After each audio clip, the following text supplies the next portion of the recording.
What's going on, y'all? I'm Jackson, and this is Ocean with We Major Anime, and today we're going to be talking about our top 5 coolest Pokemon. Today we are celebrating Ash Ketchum becoming a Pokemon master after 25 years of being a 13-year-old boy. Still a bitch. So shout out Ash, let's get right on into it. At number 5, I got Uxie, Mesprit, and Azelf, the 3 legendary lake Pokemon who are also one of 3 of the first 8 Pokemon ever born. Who you got at number 5, man? Alright, my number 5 comes as Aegis Slash. You know who Aegis Slash is? Tell me about him. Okay, cool. So Aegis Slash is basically like a huge shield with a sword in it. The sword kind of reminds me of like Master Sword vibes. Mm-hmm. He's like a steel ghost type. The ghost type Pokemon are always hard. Yeah, no, they're always hard, man. They're always hard, man. Uxie also taught Mewtwo how to use psychic powers, and the 3 of them together have the ability to grant people wishes. I couldn't not put them in the top 5. You know what I mean?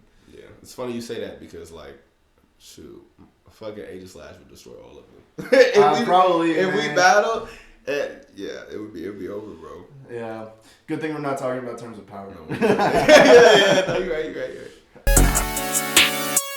So at number 4, I got Rayquaza, the big ass flying snake motherfucker from Emerald. You know who I'm talking I hate about. that boy. You hate him? Yes, man. Bro, dude. Couldn't even use him competitively. Bro, dude, you...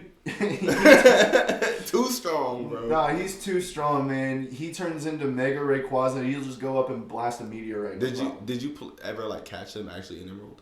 I actually never played Emerald. Oh my god, bro! bro, Rayquaza, he was like one of those Pokemon that when you to get him, you had to go back to like you encounter him early in the game, not like late in the game, but when you encounter him the first time, you don't get to battle him. It's like all part of the story between like Kyogre and Groudon. Okay. So then like after the story plays through and you can go back and then you're able to catch him, and like to get to him at that point, like I guess since the world was rocked or something, like there are a bunch of like pitfall traps, like or like the ground's like fragile, so if you step on there you'll fall through, and so to get through you have to ride on your bike and you have to like hit super sharp turns. It is the most annoying thing ever, yo. That sounds horrible. The Rayquaza situation in Emerald sounds a lot like the Gyarados situation in Diamond to me. What happened with Gyarados? Gyarados, basically, it's like the lake that you start by, but you can't fuck with them until later in the game. You got to come back to catch them. Same shit.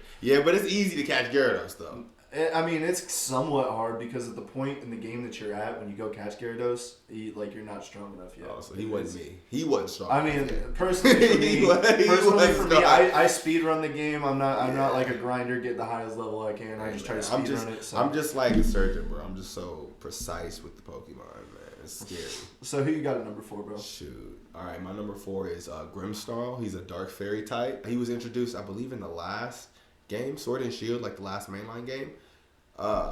Dude's dope. He looks like something straight out of anime, straight out of. You pluck him out of Dragon Ball Z and drop him. Yes, or like Goblin Slayer, something like that. He's super sick. Yeah, and even competitively, like he's fucking dude's a tank. Yeah, you can't fuck with him. He's just one of those, man.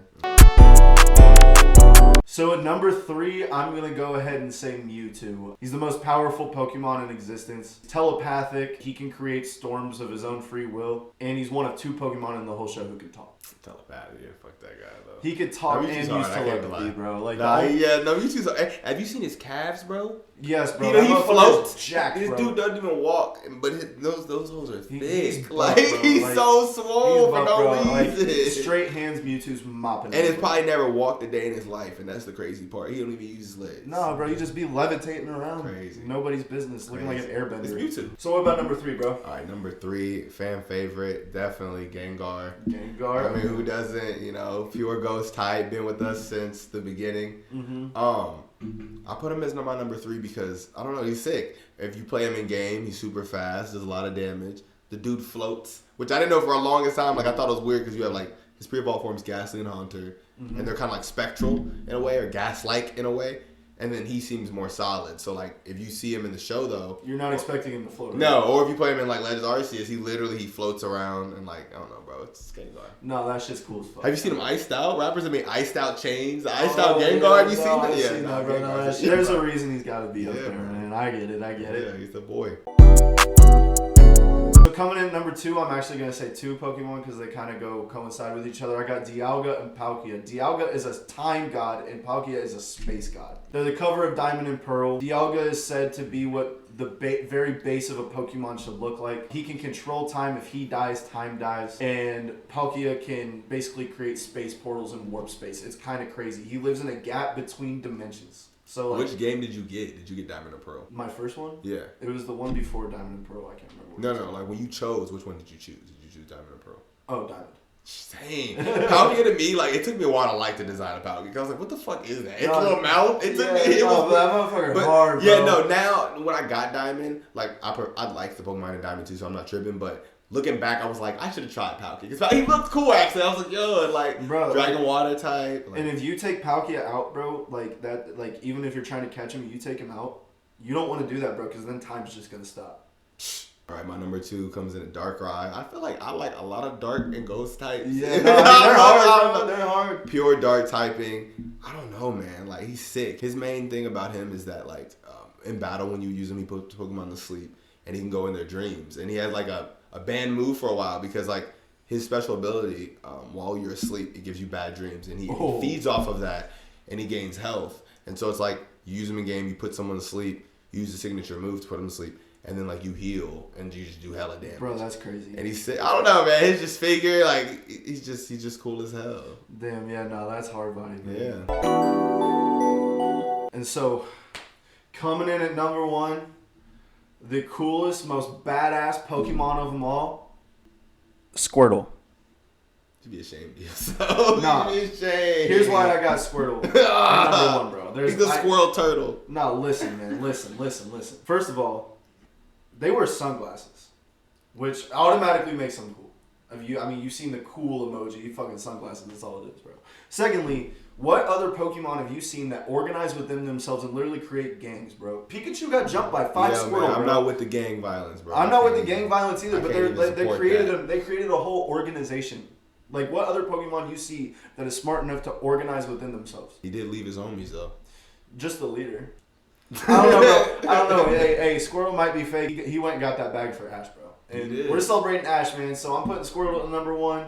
Coolest motherfucker of them all. Wears sunglasses. Smart enough to organize. Can't not put him at number 1. Who you got, bro? All right, man. My number 1 has to be Volcarona. Okay. It's a pseudo legendary. So like think of like Tyranitar, like Dragonite, like a Pokemon that almost has legendary stats but isn't legendary. Yeah, like a Regigigas. Yeah, something like that. Oh, fuck that guy. This to me was the coolest Pokemon because of its typing, Bug Fire. It was like, those don't normally go together. And like for the time when Volcarona came out, I mean, bugs were down bad. Like that, they were shitty typing. Like, other than Scizor holding it down, like no one's using a bug on the team. Yeah, and even then, if you're fighting Scizor, bro, all you need some fire. Yeah, exactly. But Volcarona came out, represented. You get it as like an egg, and it's like I think it's like level 50 or something. It evolves like it's something high. I don't know. Don't quote me on that, but it's something high. But like after that, it evolves in Volcarona, and like you fucking shit up. Like that's all there is to it. You fucking shit up. All right, y'all. If you made it to the end of the video, we appreciate you. You clearly liked it, so go ahead and throw a like on the video, subscribe to the page, and turn on notifications to see us next time. 12-12. Make a wish. We may drought.